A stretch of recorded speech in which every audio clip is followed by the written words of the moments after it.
आप सबने आज तक लव मैरिज की तो बहुत सारी कहानियां सुनी होगी, मगर हम आपको जिस कहानी के बारे में बताने जा रहे हैं, उसके बारे में जानकर आपके होश उड़ जाएंगे। क्योंकि ये लव ट्रायंगल की कहानी एक बहुत बड़े ट्रेजेडी में बदल जाती है और जिसका अंत 3 मौतों से होता है। हालांकि इस केस में पुलिस को उन तीनों मौतों के लिए जिम्मेदार कल्प्रिट्स और एविडेंस सब कुछ मिल जाता है, मगर फिर भी पुलिस उन 3 मौतों के लिए किसी को भी सजा नहीं दिलवा पाती। यहाँ तक कि इस केस की फाइल को भी बंद कर दिया जाता है।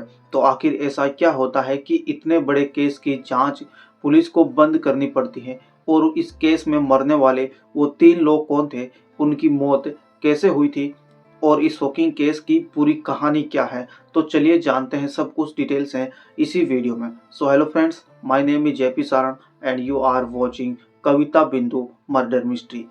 आज की हमारी कहानी के सबसे अहम किरदार हैं डॉक्टर रेवंत। डॉक्टर रेवंत कर्नाटका के चिकमंगलूर जिले के कादुर शहर में रहा करते थे और इसी शहर में उनकी एक डेंटल क्लिनिक भी थी। डॉक्टर रेवंत के साथ इनकी पत्नी बिंदु भी रहा करती थी। इनके 2 बच्चे थे, जिनमें बड़े बेटे की उम्र तकरीबन 5 साल थी और छोटे बेटे की उम्र लगभग 11 महीने थी। रेवंत अपने बीवी बच्चों के साथ हंसी खुशी अपनी जिंदगी जी रहे थे, मगर ये खुशी लंबे समय तक नहीं टिकती, क्योंकि फरवरी साल 2020 में इस परिवार में कुछ ऐसा होता है जिससे कि एक पल में ही पूरा का पूरा परिवार तबाह हो जाता है। 17 फरवरी 2020 शाम का समय था। रेवंत अपने क्लिनिक के लिए निकलते हैं। क्लिनिक पहुंचने के थोड़ी देर बाद वो कुछ काम करते हैं और फिर शाम के लगभग 6:15 बजे के आसपास वो अपनी पत्नी कविता बिंदु से फोन पर बात करते हैं और बच्चों का हालचाल पूछते हैं की तरह। और फिर हमेशा की तरह रात के 8 बजे के आसपास वो अपने काम से फ्री होकर अपने घर के लिए निकल जाते हैं। रेवंत के काम से वापस आते ही रेवंत के पड़ोस में रहने वाले लोग अचानक से डॉक्टर रेवंत के चीखने और चिल्लाने की आवाज सुनते हैं। आवाज सुनकर सभी लोग डॉक्टर रेवंत के घर की ओर भागते हैं और वहां जाकर उन्होंने जो नजारा देखा, उस नजारे को देखकर लोगों के पैरों तले जमीन खिसक जाती है, क्योंकि घर के अंदर फर्श पर रेवंत की पत्नी कविता खून से लथपथ पड़ी हुई थी। घर का सारा सामान पूरी तरह से बिखरा हुआ था। ऐसा लग रहा था कि किसी ने यहाँ पर लूटपाट की है। अब चूंकि कविता खून से लथपथ पड़ी हुई थी, तो पड़ोसियों ने कविता को अस्पताल ले जाने के बारे में सोचा, लेकिन इससे पहले कविता इस दुनिया से जा चुकी थी। वो 2 मासूम बच्चों को छोड़कर इस दुनिया से अलविदा हो चुकी थी। जिसके बाद डॉक्टर रेवंत तुरंत अपने नज़दीकी पुलिस स्टेशन को फ़ोन करते हैं और पूरी घटना के बारे में विस्तार से बता देते हैं, और फिर पुलिस मौका वारदात पर पहुंचती है। मामले की गंभीरता को देखते हुए फोरेंसिक टीम को भी वहीं पर बुला लिया जाता है। अब पुलिस अपनी कागजी कार्रवाई पूरी करने के बाद कविता की डेड बॉडी को अपने कब्जे में लेती है और उसे पोस्टमार्टम के लिए भिजवा देती है। पुलिस डॉक्टर रेवंत के बयान पर इस मामले में एक एफआईआर भी दर्ज कर लेती है। रेवंत पुलिस को बताता है कि उसकी पत्नी कविता की हत्या किसी लुटेरे ने की है, क्योंकि घर से कई कीमती सामान और ज्वेलरी गायब है। रेवंत के मुताबिक लुटेरे पहले तो उसके घर में जबरदस्ती घुस आए और फिर वो घर में लूटपाट करने आए, जिसका शायद कविता ने विरोध भी किया होगा, और इसी के चलते लुटेरों ने कविता का गला रेत कर उसकी हत्या कर दी और उसके बाद कीमती सामान घर से लेकर वो फरार हो गए। अब पुलिस रेवंत के बयान के आधार पर एक एफआईआर दर्ज कर अपनी जांच शुरू कर देती है। अब पुलिस इस मामले को लूटपाट के एंगल से इन्वेस्टिगेट करती है, लेकिन शुरुआती जांच में ही पुलिस को इस मामले में कुछ अजीब सा लगने लगता है। जैसे कि रेवंत बयान देता है कि घर में कुछ बाहरी लुटेरे आए और उन्होंने घर में लूट मचाई, मगर शुरुआती जांच में ही पुलिस को घर में जबरदस्ती घुसने के कोई भी निशान और सबूत नहीं मिलते हैं। इतना ही नहीं, अगर उन लुटेरों ने कविता के साथ किसी भी प्रकार की कोई मारपीट या जबरदस्ती की होती, तो उसके स्ट्रगल के निशान भी वहां पर जरूर मिलते, लेकिन पुलिस को वहां पर ऐसा कुछ भी नहीं मिलता। घर से कीमती जेवर गायब जरूर मिलते हैं और घर के अंदर किसी भी प्रकार की कोई फोर्स एंट्री के भी सबूत नहीं मिलते, और जिसकी वजह से पुलिस का पहला शक डॉक्टर रेवंत पर ही जाने लगा। मगर पुलिस पोस्टमार्टम रिपोर्ट के आने का इंतजार करने लगती है और तब तक अपनी जांच लूटपाट के एंगल से ही जारी रखते हैं। और अब जब पोस्टमार्टम रिपोर्ट आती है तो हर कोई शॉक्ड हो जाता है। पोस्टमार्टम रिपोर्ट में यह बताया जाता है कि कविता की हत्या बड़ी ही सफाई से की गई और वो एक प्रोफेशनल किलर ही कर सकता है। पोस्टमार्टम रिपोर्ट में इस बात के भी सबूत मिलते हैं कि कविता का गला किसी हथियार से नहीं बल्कि एक तेज सर्जिकल ब्लेड से काटा गया है। इसके अलावा कविता के शरीर में एनेस्थीसिया का भी हाई डोज पाया जाता है। सर्जिकल ब्लेड और एनेस्थीसिया मतलब शक की सुई सीधे कविता के पति डॉक्टर रेवंत की तरफ ही जाती है। मगर फिर भी पुलिस जल्दबाजी में कोई कदम उठाने से पहले रेवंत के घर तक आने वाले सभी रास्तों और घर के आसपास के जो सभी सीसीटीवी कैमरे थे उनको खंगालने का फैसला करती है। लेकिन इन सभी सीसीटीवी फुटेज में पुलिस को कोई भी सस्पेक्ट नजर नहीं आता। इसके अलावा पुलिस जब रेवंत की कॉल रिकॉर्ड चेक करती है तो पता चलता है कि रेवंत पिछले काफी समय से किसी हर्षिता नाम की महिला के संपर्क में है और अपनी पत्नी कविता के मौत के बाद भी लगातार वे हर्षिता से बात कर रहा था। अब तक मिले सभी सबूत इस बात की ओर इशारा करने लगते हैं कि शायद रेवंत और हर्षिता का एक्स्ट्रा मैरिटल अफेयर है और इसी के चलते रेवंत ने अपनी ही पत्नी की बड़ी ही बेरहमी से हत्या कर दी। और अब पुलिस सच का पता लगाने के लिए एक बार फिर से रेवंत को कॉल करके थाने बुलाती है। इससे पहले भी पुलिस ने कई बार रेवंत को फोन करके थाने पर बुलाया था। रेवंत हर बार पुलिस के बुलाने पर तुरंत थाने पहुंच जाता और अब तक वो लगातार पुलिस की जांच में सहयोग कर रहा था। मगर जब 22 फरवरी 2020 को पुलिस एक बार फिर से रेवंत को थाने बुलाती है तो इस बार रेवंत समय पर पुलिस थाने नहीं पहुंचता। कुछ देर तक इंतजार करने के बाद पुलिस खुद ही रेवंत को ढूंढने के लिए निकल पड़ती है। मगर तभी पुलिस को पास के ही बंदी कुपाल रेलवे गेट पर किसी व्यक्ति की लाश पड़ी होने की जानकारी मिलती है। पुलिस जब वहां पर जाती है तो वो शॉक्ड हो जाती है क्योंकि वो लाश किसी और की नहीं बल्कि कविता के पति रेवंत की ही थी। 5 दिन पहले 2 मासूम बच्चों के सर से मां का साया उठा था और अब उनके पिता भी इस दुनिया से जा चुके थे।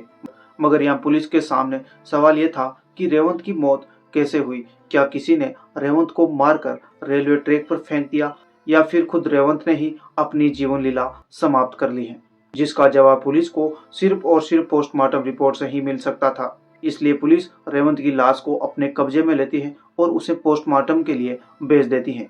दूसरी तरफ इस केस को सॉल्व करने के लिए पुलिस अब इस कड़ी में शामिल तीसरे किरदार यानी उस महिला की तलाश करना शुरू करती है जिसे लगातार रेवंत फोन पर बातें किया करता था। जब पुलिस वाले उस दूसरी महिला की जानकारी निकालते हैं तो पता चलता है कि उसका नाम हर्षिता है और वो फिलहाल बंगलुरु के राजेश्वरी नगर इलाके में रहती हैं। पुलिस वाले अब इस मामले में हर्षिता से पूछताछ के लिए प्लान बनाने लग जाते हैं। मगर ये क्या, पुलिस वाले हर्षिता तक पहुंच पाते उससे पहले ही पुलिस को जानकारी मिलती है कि हर्षिता ने अपने कमरे में पंखे से लटक कर खुद की जान ले ली। पहले कविता, फिर रेवंत और अब ये हर्षिता। इस केस में कुल 3 लोग शामिल थे और अब ये तीनों ही इस दुनिया से जा चुके थे। जब पुलिस वाले हर्षिता के घर जाकर जांच करते हैं तो पुलिस को हर्षिता के घर से कुछ कीमती ज्वेलरी और जेवरात मिलते हैं। घर के अंदर से बरामद किए गए डॉक्यूमेंट से पता चलता है कि ये ज्वेलरी 18 तारीख को कविता के पति रेवंत ने ही हर्षिता को भेजी थी। ये सभी ज्वेलरी कविता की ही थी। इसके अलावा पुलिस को रेवंत और हर्षिता के फोन से भी कई अहम जानकारियां मिलती हैं। अब एक के बाद एक लगातार 3 मौतों से कई सारे सवाल खड़े हो रहे थे और पुलिस पर इस केस को जल्द से जल्द सोल्व करने का भी दबाव बढ़ने लगता है, जिसकी वजह से पुलिस अपने जांच के दायरे को बढ़ाती है और फिर एक के बाद एक सभी कड़ियों को जोड़ना शुरू किया जाता है।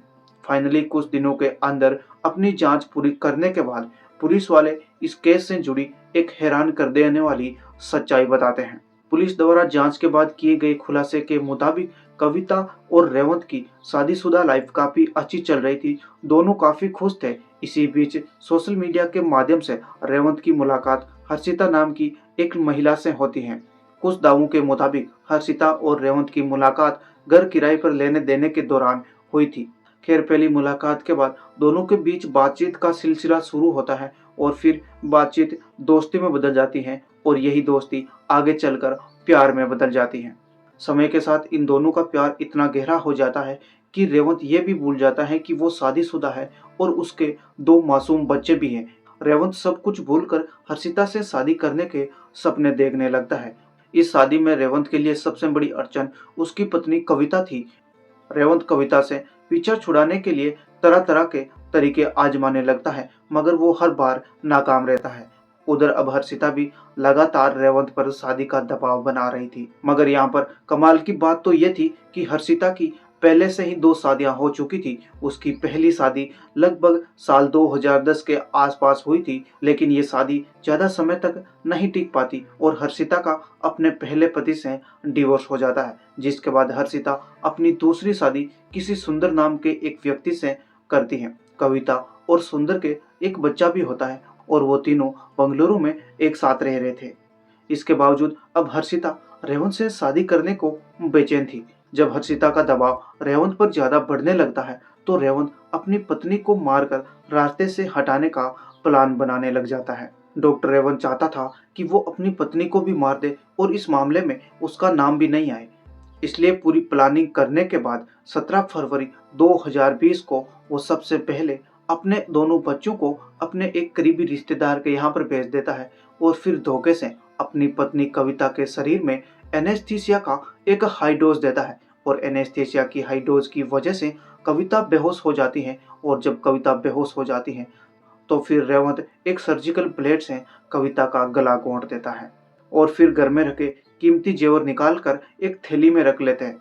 यहाँ तक कि उसने अपनी पत्नी कविता के गले में पहना वो हार भी नहीं छोड़ा, उसे भी वो निकाल लेता है और वो उन ज्वेलरी को अपनी गर्लफ्रेंड हर्षिता के पते पर बेच देता है।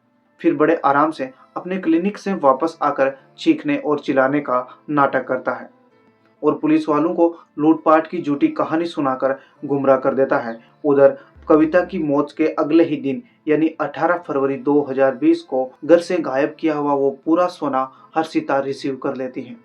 पुलिस वालों के बयान के मुताबिक जब रेवंत को लगने लगता है कि अब वो पुलिस की पकड़ से नहीं बच पाएगा और उसका सच दुनिया के सामने आ जाएगा, तो बस इसी डर से पुलिस के बुलाने के बाद वो थाने पहुंचने की बजाय सीधा रेलवे ट्रैक पर चला जाता है और फिर चलती ट्रेन के आगे कूदकर अपनी जीवन लीला समाप्त कर लेता है, आत्महत्या कर लेता है।